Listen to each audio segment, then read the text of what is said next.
Blotti, au cœur du plateau de Millevaches, Faux-la-Montagne abrite 400 âmes. Un village paisible où la solidarité est le maître mot. On est beaucoup ici à se dire qu'on a envie d'aider les personnes quand on peut le faire, quoi. Et oui, ça s'appelle la solidarité et c'est pour tout le monde, quoi. Que ce soit des migrants, que ce soit une femme qui se fait battre par son mari, que ce soit quelqu'un qu'on emmerde pour des raisons judiciaires qu'on trouve pas légitimes. Depuis 3 mois, une vague de mobilisation a lieu contre l'expulsion d'Abdel et de Nordine Essac, 2 ressortissants soudanais qui avaient trouvé refuge dans le bourg. Un engagement des habitants presque unanime lié à un héritage historique.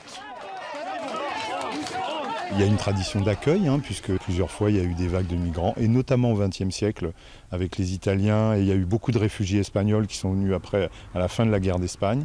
C'est eux qui ont été souvent à l'origine des maquis ici, pendant la Deuxième Guerre mondiale.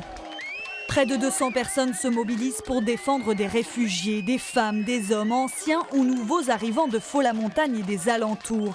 Manifestations, tribunes dans la presse, leurs actions sont multiples. Dans certains commerces, il y a une caisse et des fois il y a des sous qui sont mis dedans. Je ne sais pas d'où ils viennent ces sous. Et régulièrement, la personne qui s'en occupe vient récupérer ces sous. Il y a plusieurs personnes qui régulièrement les emmènent à Perlevade pour leurs cours de français ou vont les rechercher. Cette solidarité active et organisée fait la force depuis des siècles de la montagne limousine et leurs habitants entendent bien la faire perdurer.